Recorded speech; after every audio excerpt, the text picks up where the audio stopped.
صبح ہی صبح میاں بیوی کا خوب جھگڑا ہو گیا۔ بیگم صاحبہ غضبناک ہو کر بولی، بس بہت کر لیا برداشت، ہم 1 منٹ بھی تمہارے ساتھ نہیں رہ سکتے۔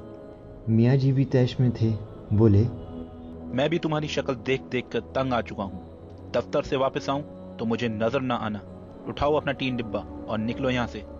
میاں جی غصے میں ہی دفتر چلے گئے۔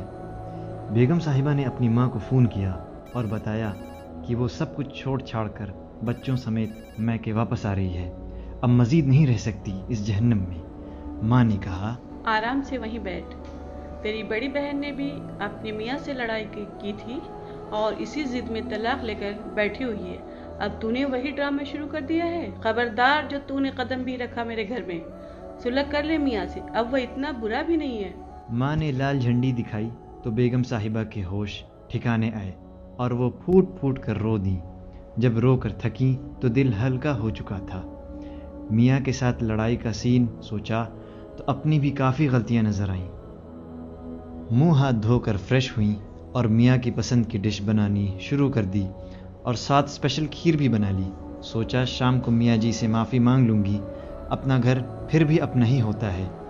شام کو میاں جی گھر آئے تو بیگم نے ان کا اچھی طریقے سے استقبال کیا، جیسے صبح کچھ بھی نہ ہوا ہو۔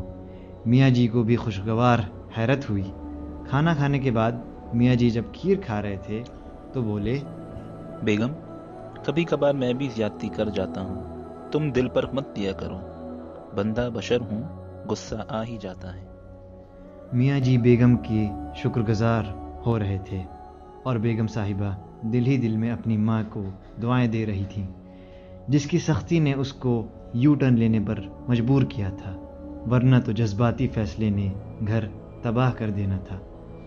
سبق: اگر والدین اپنی شادی شدہ اولاد کی ہر جائز ناجائز بات کو سپورٹ کرنا بند کر دیں تو رشتے بچ جاتے ہیں۔ آزما لیجیے۔